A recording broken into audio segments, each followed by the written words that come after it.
বাংলাদেশের জনগণকে নিয়ে, আমাদের শ্রমজীবী মানুষ, মেহনতি মানুষদেরকে নিয়ে অনেক স্বপ্ন দেখেছিলেন এবং বাংলাদেশে ন্যায়ের পথে চলার জন্য আমাদেরকে সাহস জুগিয়েছিলেন। আমাদের সেই আপসীন নেত্রী, গণতন্ত্রের মা, দেশ মাতা, তিনবারের প্রধানমন্ত্রী, নির্বাচিত জনতার নেত্রী বেগম খালেদা জিয়া, উনি আমাদেরকে শিখিয়েছিলেন সত্য পথে চলতে, ন্যায়ের পথে চলতে এবং বাংলাদেশের প্রত্যেকটি মেহনতি মানুষের পাশে দাঁড়ানোর জন্য এবং বাংলাদেশকে এগিয়ে নিয়ে যাওয়ার জন্য আমাদের সেই আপসীন নেত্রী, গণতন্ত্রের মা, উনি আমাদেরকে শিখিয়েছিলেন। আমাদের সেই আপসীন নেত্রী, সেই বিপ্লবী নেত্রী, উনি কখনো মিথ্যার কাছে পরাজিত হয়নি, উনি অন্যায়ের কাছে মাথা নত করেনি। উনি বাংলাদেশের সত্যকে জাগিয়ে তুলেছিলেন, সিংহের মতো গর্জন দিয়ে উঠেছিলেন। উনি হলো আমাদের সেই নেত্রী, আমাদের দুই নয়নের মণি, আমাদের কলিজার টুকরা, আমাদের সেই আপসীন নেত্রী, গণতন্ত্রের মা, দেশ মাতা বেগম খালেদা জিয়া। এবং ওনাকে মিথ্যা মামলা হামলা দিয়ে সেই স্বৈরাচারী ফ্যাসিস্ট বাহিনী, সেই সরকার যে মিথ্যা প্রবচনা দিয়ে ওনাকে মামলা সাজিয়ে যেভাবে কষ্ট দিয়েছেন, আমরা বাংলার জনগণ সকলে দেখেছে। এবং আমাদের জাতীয়তাবাদী দল বিএনপির যে ভারপ্রাপ্ত চেয়ারম্যান জনাব তারেক রহমান সাহেবকে মিথ্যা মামলা দিয়ে হয়রানি করে ওনাকে মেরে ফেলানোর জন্য চক্রান্ত করা হয়েছিল। এবং আমাদের আপসীন নেত্রী, গণতন্ত্রের মা বেগম খালেদা জিয়া, উনি আমার একার মা নয়, উনি আমাদের বাংলাদেশের সারা জনগণের মা, কারণ ওনাকে বাংলার জনগণ ভালোবাসে। আজকে ওনার জন্য আমাদের বাংলাদেশের 80 গ্রাম বাংলায় অনেক মানুষ আজকে খুবই মন খারাপ এবং খুবই দুঃখ প্রকাশ করতেছে। এবং আমরা যে কি হারিয়ে ফেলেছি এটা আমরা এখন বাংলা জনগণ বুঝতে পেরেছি। কারণ আমাদের পাশে উপরে ছিল আমাদের পাক রব্বুল আলামিন, আর নিচে ছিল আমাদের বাংলাদেশের জমিনের আপসীন নেত্রী, গণতন্ত্রের মা, দেশ মাতা, বিপ্লবী নেত্রী বেগম খালেদা জিয়া। কিন্তু আজকে ওনাকে হারিয়ে ফেলেছি। আমি জানি না, হয়তো আল্লাহ পাক রব্বুল আলামিন এই বাংলার জমিনে আর কখনো এরকম সত্যবাদী নেত্রী, বিপ্লবী নেত্রী, অন্যায়ের কাছে মাথা নত করেনি, অন্যায়ের কাছে পরাজিত হয়নি, সেই নেত্রী আমাদের দেশের আপসীন নেত্রী, গণতন্ত্রের মা বেগম খালেদা জিয়া। এই নেত্রী আমাদের বাংলাদেশের মাটিতে আর কখনো আসবে কিনা আমি আজও জানি না। আমার পরিচয় হচ্ছে, আমার নাম হচ্ছে মোহাম্মদ মহসিন।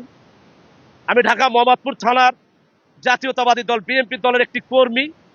আমার হোম ডিস্ট্রিক্ট ভোলা চরপেশন, দুলাহাট বাজার। অনেকে নয়ন ভাই করলে ভালো চিনে, আমাদের চরপেশন হলো নয়ন ভাই, আমি ওনারই ছোট ভাই। এবং আমি হলাম আমাদের চরপেশন যে নেতৃবৃন্দ ভাইরা আছে জাতীয়তাবাদী দল বিএনপি, তাদের ভিতরে একজন কর্মী। তবে আমি আপসীন নেত্রী, গণতন্ত্রের মা বেগম খালেদা জিয়াকে অনেক ভালোবাসি। যদি আপনাদেরকে বুকটা ছিঁড়ে দেখাতে পারতাম তাহলে আপনারা বুঝতে পারতেন যে আমি আমার জাতীয়তাবাদী দল বিএনপিকে কত ভালোবাসি।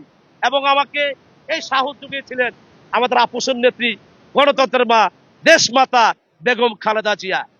অন্যায়ের কাছে মাথা নত করতে দেয়নি এবং সত্য পথে চলার জন্য, ন্যায়ের পথে চলার জন্য, বিপদে আপদে বাংলার জনগণের পাশে দাঁড়ানোর জন্য, বাংলাদেশকে এগিয়ে নিয়ে যাওয়ার জন্য আমাদেরকে সাহস জুগিয়েছিলেন সেই আমাদের আপসীন নেত্রী, গণতন্ত্রের মা বেগম খালেদা জিয়া। আজকে আমাদেরকে এতিম করে চলে গিয়েছেন। তা আমরাও প্রতিজ্ঞা করেছি এই বাংলার জনগণকে নিয়ে, বাংলাদেশের শ্রমজীবী মানুষ, মেহনতি মানুষদেরকে নিয়ে আমাদের ভারপ্রাপ্ত চেয়ারম্যান জনাব তারেক রহমান সাহেব যেভাবে নির্দেশনা দিবেন, ওই নির্দেশনা মেনেই সকল ভাইদেরকে নিয়ে ঐক্যবদ্ধ হয়ে আগামী বাংলাদেশকে ইনশাল্লাহ এগিয়ে নিয়ে যাব। এবং আমাদের আপসীন নেত্রী, গণতন্ত্রের নেত্রী, দেশ মাতা বেগম খালেদা জিয়ার স্বপ্ন আমরা বাস্তবায়ন করবো ইনশাল্লাহ। আপনারা সকলে দোয়া করবেন এবং আমার দেশ মাতার জন্য আল্লাহ পাক রব্বুল আলামিন যেন ওনাকে জান্নাত দান করেন, ওনার রুহের মাগফিরাত কামনা করছি। সকলে দোয়া করবেন। আমার হয়তো কান্না এসে যাবে, আমি বেশি কিছু বলতে পারবো না, কারণ আমার মার জন্য আমি বিগত আজকে 7টা দিন, 5-6টা দিন আমি ঠিক মতো ভাতও খেতে পারি। আমি ওনাকে এত ভালোবাসি, কারণ আমি জানতাম এই বাংলাদেশের 18 কোটি মেহনতি মানুষ, শ্রমজীবী মানুষ, আমার শ্রমিক ভাইরা, কৃষক ভাইরা, তাদের সকলেরই হৃদচন্দন, দুই নয়নের মণি, কলিজার টুকরা আমাদের সেই আপসীন নেত্রী, গণতন্ত্রের মাথা বেগম খালেদা জিয়া। কিন্তু আজকে উনি আমাদেরকে উনি রেখে উনি একাই আল্লাহর কাছে চলে গিয়েছেন। তা আল্লাহ ওনাকে জান্নাত দান করুক, ওনার রুহের মাগফিরাত কামনা করছি। সকলে ভালো থাকবেন এবং আমাদের জাতীয়তাবাদী দল বিএনপির জন্য দোয়া করবেন এবং আমাদের জাতীয়তাবাদী দল বিএনপির ভারপ্রাপ্ত চেয়ারম্যান জনাব তারেক রহমান সাহেবের হাতকে শক্তিশালী করবেন। আশা করি যদি কেউ মনে করে থাকেন আমাদের ভারপ্রাপ্ত চেয়ারম্যান জনাব তারেক রহমান সাহেব আপনাদের কাছে মিথ্যা আশ্বাস দিচ্ছে, ইম্পসিবল, নো নেভার। উনার স্বপ্ন বাংলাদেশ নিয়ে, উনার স্বপ্ন বাংলাদেশের মেহনতি মানুষদেরকে নিয়ে, শ্রমজীবী মানুষদেরকে নিয়ে। উনি ইনশাল্লাহ এই বাংলাদেশকে ঐক্যবদ্ধ করে, আমাদের বাংলাদেশের প্রত্যেকটি মেহনতি মানুষদেরকে ঐক্যবদ্ধ করে বাংলাদেশকে এগিয়ে নিয়ে যাবে এবং কি আমাদের আপোষণ নেত্রী গণতন্ত্রের মা বেগম খালেদা জিয়ার স্বপ্ন এই বাংলাদেশের মাটিতে বাস্তবায়ন করবে ইনশাল্লাহ।